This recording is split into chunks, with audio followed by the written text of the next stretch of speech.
Merci bien. Donc, je vous salue au nom et par les mérites de notre Sauveur et Seigneur Jésus-Christ.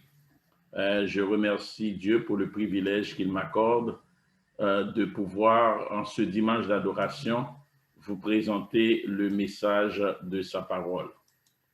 Donc, je vais vous inviter à baisser la tête. Nous allons faire la prière.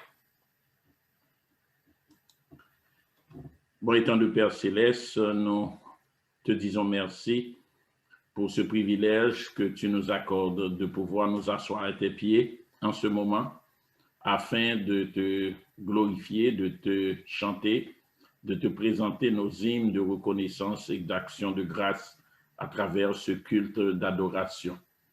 Nous te disons merci de ce que tu nous as permis de passer une bonne nuit, de nous réveiller en bien et de passer la matinée sous ta protection et d'être à tes pieds en ce midi où nous voulons te chanter, te donner gloire, honneur et que tu mérites.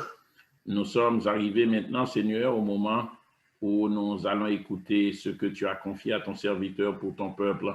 Nous sentons, Seigneur, impuissants, incapables, mais nous savons que tu es là, que tu vas nous assister. Permets que ton peuple puisse être à l'écoute, être très attentif à l'écoute de ta parole et que chacun puisse trouver une parole qui pourrait nous aider dans notre marche avec toi.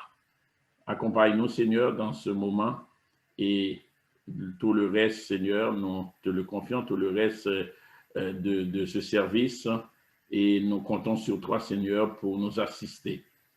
Nous te prions ainsi, non pas à cause de nos mérites, mais dans le précieux nom de ton Fils Jésus-Christ, lui qui vit et qui règne au siècle des siècles.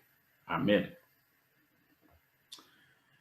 Chers frères et sœurs, le mois dernier, nous avons délivré un message dont le titre était « Le retour de Jésus, une certitude ». Lors de ce message, nous avons posé la question suivante. Dans l'attente du retour de notre Sauveur Jésus-Christ, comment devons-nous vivre en tant que croyants? Pour répondre à cette question, nous avons considéré deux recommandations que notre Seigneur Jésus-Christ avait données à ses disciples. Ces recommandations, nous les avons trouvées dans Luc, au chapitre 21, la première au verset 28, où nous avons lu ceci. C'est Jésus-Christ qui s'adressait à ce moment-là à ses disciples. Il leur a dit, « Quand ces choses commenceront à arriver, redressez-vous et levez vos têtes parce que votre délivrance approche. » La deuxième recommandation a été également tirée de Luc, chapitre 21. Au verset 36, nous avons lu ceci. « Veillez donc et priez en tout temps, afin que vous ayez la force d'échapper à toutes ces choses qui arriveront et de paraître debout devant le Fils de l'homme. » Pour la deuxième partie de cette série de messages sur le retour de Christ, nous allons garder la même question, à savoir, dans l'attente du retour de Christ, comment devons-nous vivre en tant que croyants? C'est donc la deuxième partie. Pour répondre à cette question, nous allons également considérer deux recommandations. Deux recommandations que nous trouvons cette fois-ci dans Jacques au chapitre 5. Notre sœur Lumène vient de faire la lecture, mais nous allons quand même relire ces versets. Jacques, je vous donne le temps, si vous avez votre Bible, de trouver le passage. C'est dans Jacques au chapitre 5. Nous allons lire les versets 7 à 10. Jacques chapitre 5, versets 7 à 10. Je lis pour vous. Verset 7. Soyez donc patients, frères et sœurs, jusqu'à l'avènement du Fils de l'homme, jusqu'au retour du Seigneur. Voici le cultivateur, il attend le précieux fruit de la terre en faisant preuve de patience envers lui jusqu'à ce qu'il ait reçu les premières et les dernières pluies. Vous aussi, soyez patients, affermissez votre cœur, car le retour du Seigneur est proche. Je continue au verset 9. Ne vous plaignez pas les uns des autres, frères et sœurs, afin de ne pas être jugés. Voici que le juge se tient à la porte. Mes frères et sœurs, prenez pour modèle de patience dans la souffrance les prophètes qui ont parlé au nom du Seigneur. Nous allons donc tirer deux recommandations de ce passage. La première, soyez patients, a dit Jésus. Chers frères et sœurs, au moment de son départ vers son Père, notre Seigneur Jésus-Christ a annoncé à ses disciples qu'il reviendra. Il y a plus de 2000 ans que Jésus a fait cette annonce-là. Plus de 2000 ans depuis que le retour de Christ est attendu. Nous, les croyants qui attendons ce retour, nous avons besoin d'être patients. Mais qu'est-ce que ça veut dire le mot patient? Dans le sens littéral, le mot patient veut dire aptitude à ne pas s'énerver des difficultés, à supporter les défaillances, les erreurs, les souffrances. Une deuxième définition du mot patient, c'est la qualité de quelqu'un qui sait attendre avec calme. Qualité de quelqu'un qui sait attendre avec calme. Chers frères et sœurs, dans la vie de tous les jours, nous sommes confrontés à des situations qui mettent à l'épreuve notre patience. Que ce soit au marché, à la banque, que ce soit au magasin ou au volant de notre voiture, nous vivons parfois des situations qui nous irritent. Vous qui êtes parents, qui avez de jeunes enfants, vous savez de quoi nous parlons. La patience, chers amis, est donc une qualité fondamentale, une qualité indispensable pour l'équilibre de l'être humain, surtout dans la période que nous vivons actuellement. La patience est une qualité indispensable pour l'harmonie dans diverses sphères de la société. Par exemple, que ce soit au travail, à l'école, dans le voisinage et même à l'église. La patience est utile pour améliorer les relations interpersonnelles entre collègues de travail, entre camarades de classe, entre voisins et même entre membres d'une même assemblée. Malheureusement, il y a des gens qui s'emportent facilement. Le moins d'inconvénients, le moins de dérangements, le moins d'écart de la part d'autrui les irrite au point parfois de les rendre colériques. Ils expriment parfois leur impatience par de la violence verbale. Si vous êtes du nombre de ceux qui s'emportent facilement, écoutez ce que dit Stan Floresco, qui est un professeur de psychologie à l'Université de la Colombie-Britannique. Voici ce qu'il a écrit. La patience est quelque chose qui peut se pratiquer régulièrement et que l'on peut parvenir à maîtriser. Cette vertu est bénéfique pour vivre plus sainement. En effet, même si le lien ne semble pas apparent, faire preuve de patience dans son quotidien est un moyen de renforcer sa santé en général, tant au niveau relationnel que personnel, car on écope moins les méfaits du stress. En d'autres termes, on pourrait dire tout simplement que être patient est bon pour la santé. Chers frères et sœurs, dans la vie de tous les jours, la patience est donc une qualité qui nous permettra d'atteindre un équilibre tant sur le plan émotionnel, mental et relationnel. Mais que dit la Bible concernant le mot patience? Le mot patience, chers amis, utilisé dans la Bible n'a pas la même signification que dans la vie de tous les jours. Par exemple, si vous allez faire vos emplettes dans un magasin et qu'à chaque fois que vous y allez, il y a foule, que vous êtes obligé de faire la file, eh bien, vous finirez par perdre patience et peut-être décider de ne plus y aller. Vous serez certainement contrarié, mais ce n'est pas comme si vous vivez une grande épreuve. Dans la Bible, le mot patience a 3 significations particulières.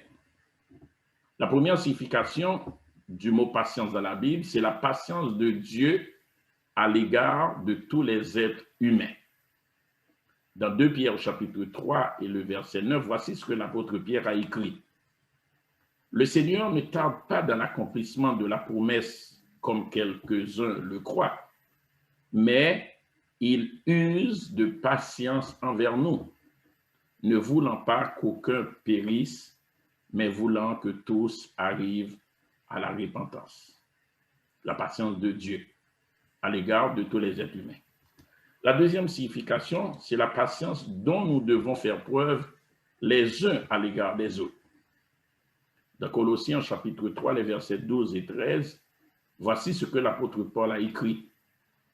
Ainsi donc, comme des élus de Dieu, saints et bien-aimés, revêtez-vous d'entrailles de miséricorde, de bonté, d'humilité, de douceur et de patience. Supportez-vous les uns les autres, et si l'un a sujet de se plaindre de l'autre, pardonnez-vous réciproquement. De même que le Christ vous a pardonné, pardonnez-vous aussi.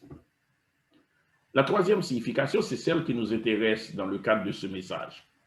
C'est la patience dans l'attente d'une promesse, la patience dans l'épreuve, la patience qui résiste au découragement, la patience qui se soumet au plan de Dieu.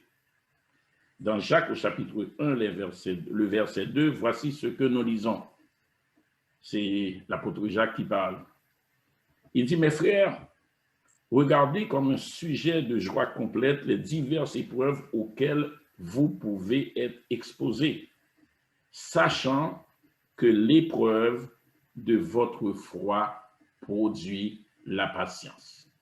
Sachant que l'épreuve de votre foi produit la patience.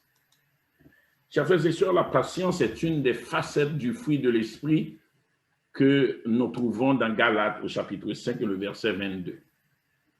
Elle ne se développe pas du jour au lendemain.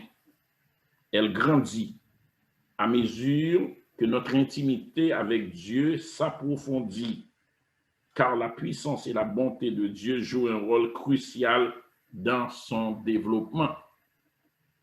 Chers amis, si nous voulons avoir cette maîtrise de soi qui va générer en nous la patience, si nous voulons produire cette facette du fruit de l'esprit que Dieu attend de nous, nous devons nous reposer sur sa volonté.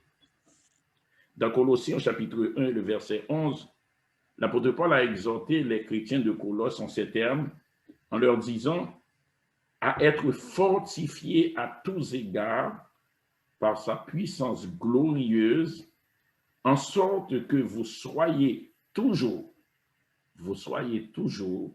et avec joie, persévérants et patients. Chers frères et sœurs, il y a dans la Bible de nombreux exemples de personnages dont la marche avec Dieu a été caractérisée par la patience. Dans l'Ancien comme dans le Nouveau Testament, la patience dans l'épreuve est intimement liée à la foi et à l'espérance. Nous pourrions vous donner plusieurs exemples, mais nous allons nous limiter à 4 exemples. Nous pensons à Job, dont la persévérance a été récompensée par la fin que l'Éternel lui a accordée. Nous pensons à Abraham. Vous connaissez tous ces histoires-là. Abraham qui a attendu patiemment et obtenu ce que Dieu lui avait promis.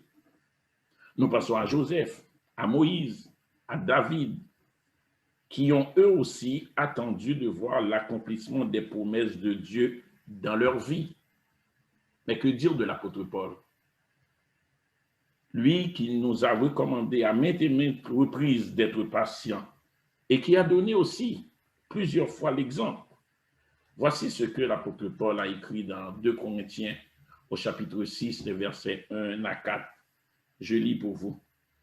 Puisque nous travaillons avec Dieu, nous vous exhortons à ne pas recevoir la grâce de Dieu en vain. Car il dit, au temps favorable, je t'ai exaucé plutôt. Au jour du salut, je t'ai secouru. Voici maintenant le temps favorable. Voici le jour du salut. Nous ne donnons aucun sujet, aucun sujet de scandale en quoi que ce soit, afin que le ministère ne soit pas un objet de blâme. Mais nous nous rendons à tous égards recommandables comme serviteurs de Dieu par beaucoup de patience dans les tribulations, dans les calamités et dans les détresses. Chers frères et sœurs, pour pouvoir supporter les difficultés et les épreuves auxquelles nous sommes exposés, eh bien, nous devons faire confiance à Dieu. Nous devons être conscients de la fidélité et de la souveraineté de Dieu. Il faut réaliser, chers amis, que Dieu est au contrôle de tout. Dieu ne fera jamais défaut. Ses promesses sont certaines. D'ailleurs, le prophète Jérémie en a fait l'expérience. Dans Jérémie, Lamentation de Jérémie au chapitre 3, les versets 21 et 23, voici ce que Jérémie avait déclaré. Voici ce que je veux repasser en mon cœur, ce qui me donnera de l'espérance. Les bontés de l'Éternel ne sont pas épuisées. Ses compassions ne sont pas à leur terme. Elles se renouvellent chaque matin. Chers frères et sœurs, dans l'attente du retour glorieux de Christ, la Bible nous enseigne que nous serons exposés à diverses épreuves. Nos convictions seront probablement ébranlées. Notre patience sera mise à rude épreuve. Mais, chers amis, tenons bon. Restons attachés aux enseignements que le Seigneur nous a donnés et soyons patients. Je reprends. Tenons bon. Restons attachés aux enseignements que le Christ nous a donnés et soyons patients. Mais pourquoi nous devons être patients? Jacques répond à cette question. Dans Jacques au chapitre 1 et le verset 4, voici ce qu'il a écrit. Mais il faut que la patience accomplisse parfaitement son œuvre. Pourquoi? Afin que vous soyez parfaits et accomplis sans faillir en rien. Chers frères et sœurs, Jacques nous explique clairement le but de la patience. Pour lui, la patience a un but particulier dans le plan de Dieu. Elle nous permet de grandir spirituellement. Elle nous permet de progresser dans notre marche avec Dieu. Et quel est le but final? Afin que nous devenions parfaits et accomplis. Chers frères et sœurs, la patience, vous savez, est un signe de maturité. Un signe de maturité dans la marche chrétienne. Si vous sentez que pour un rien vous vous énervez, vous vous fâchez, si vous faites un diagnostic sur vous-même et que vous dites « je suis impatient », eh bien c'est un signe que vous n'avez pas encore atteint une certaine maturité chrétienne. C'est un trait, vous savez, la patience, c'est un trait de caractère qui nous permet d'être tolérants. Vous savez, chers amis, la patience nous permet d'avoir de la compassion, de la compréhension. Elle nous permet surtout, la patience, d'accepter les autres tels qu'ils sont, avec leurs faiblesses, avec leurs manquements. Car vous savez, personne, oui, personne ne peut affirmer qu'il n'a pas de faiblesse. Personne ne peut affirmer qu'il n'a pas de manquement. Alors, pourquoi ne pas être patient envers les autres? Pourquoi être toujours prêt à juger? Pourquoi être toujours prêt à lancer la pierre? Jacques nous exhorte, chers amis, à être patients. Non seulement dans la vie quotidienne, non seulement les uns à l'égard des autres, non seulement dans les épreuves, non seulement dans nos engagements, mais surtout, Jacques nous invite à être patients dans l'attente du retour de notre Sauveur et Seigneur Jésus-Christ.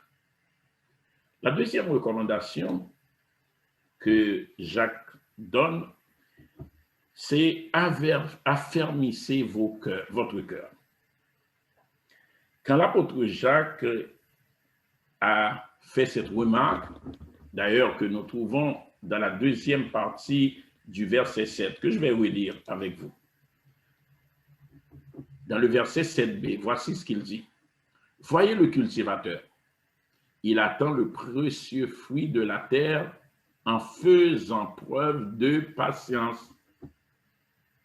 En faisant preuve de patience envers lui jusqu'à ce qu'il ait reçu les premières et les dernières pluies. Dans ce verset, chers amis, Jacques nous dit, tout comme le cultivateur qui est patient, nous aussi, nous devons être patients. Et il ajoute, affermissez votre cœur. Analysons cette partie du texte. Le verbe affermir, dans son sens littéral, veut dire rendre plus ferme, plus solide. Quand Jacques nous exhorte à affermir notre cœur, il veut nous encourager à être des croyants solides, des croyants fortifiés dans nos convictions. Il veut nous encourager à attacher notre foi dans les promesses de Dieu, à rester ferme, inébranlable. Comme le cultivateur qui attend patiemment que la récolte soit enfin prête à être moissonnée, l'apôtre Jacques nous exhorte à tenir bon. Il nous encourage à ne pas vaciller alors que nous sommes si près de recevoir la promesse de Dieu. L'exemple du cultivateur est très approprié. Je pensais en préparant le message avec le beau temps qui s'en vient. Beaucoup d'entre vous qui ont une maison, vous allez peut-être faire un petit jardin en arrière. J'en ai déjà parlé une fois. Mais dites-moi bien, qu'est-ce qui va se passer? Vous allez ensemencer, vous allez planter vos plants de tomates, de carottes, de céleri, ainsi de suite. Mais après, dites-moi, qu'est-ce que vous pouvez faire? Vous ne pouvez rien faire après. Il vous suffira d'attendre patiemment que les tomates apparaissent, que les autres semences que vous avez plantées donnent du fruit. Mais il en est de même. Le cultivateur, lorsqu'il a semencé son jardin, lorsqu'il a labouré son champ, qu'est-ce qu'il peut faire? Est-ce qu'il maîtrise le climat? Ni la croissance des plantes? Non. Est-ce qu'il peut commander qu'il pleuve, ni faire quoi que ce soit pour que les graines germent rapidement et qu'elles portent du fruit? Non plus. Est-ce qu'il peut faire en sorte que le temps passe vite et que les fruits apparaissent? Non plus. La seule chose que le cultivateur a à faire est d'attendre patiemment le précieux fruit de la terre. Mais il en est de même pour nous. Vous savez, tandis que nous attendons la réalisation des promesses du Seigneur quant à son retour, chers amis, il y a beaucoup de choses que nous ne pouvons pas maîtriser. Nous ne pouvons pas contrôler le moment du jour du Seigneur. Il n'y a rien que nous puissions faire pour précipiter son retour, ni même prévoir le jour de son retour. D'ailleurs, Jacques a été catégorique, pas Jacques plutôt, je m'excuse, dans Marc, Jésus-Christ a été catégorique. Regardez ce qu'il a dit dans Marc au chapitre 13, verset 32. Pour ce qui est du jour ou de l'heure, personne ne le sait. Personne.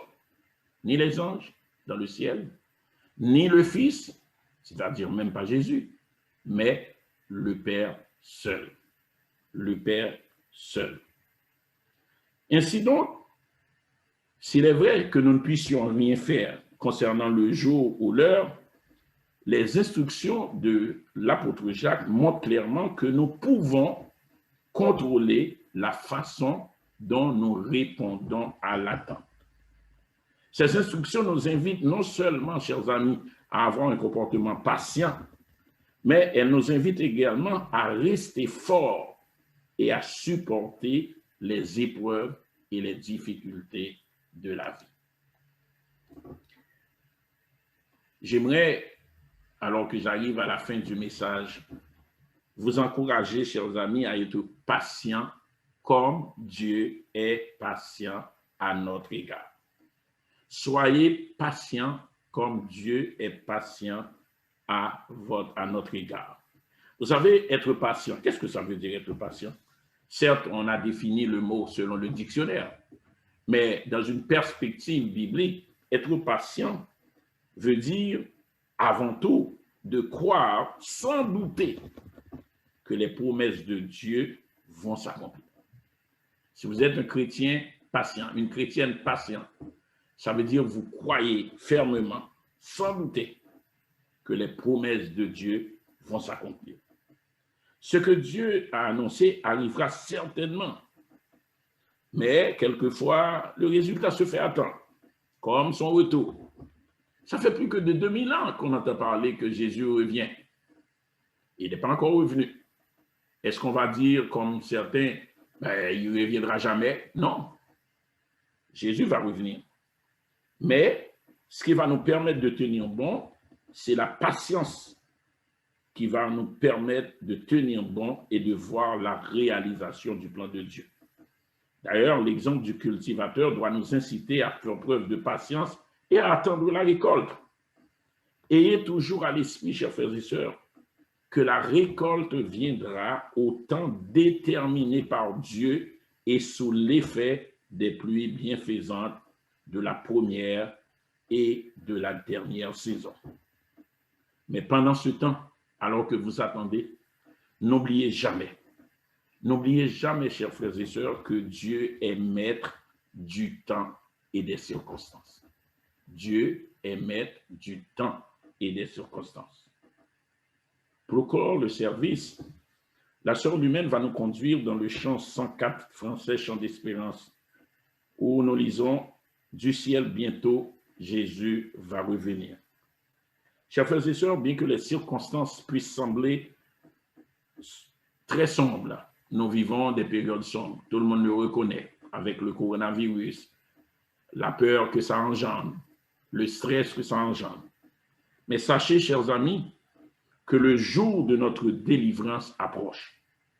Ce jour-là, nous rejoindrons Jésus-Christ dans sa gloire.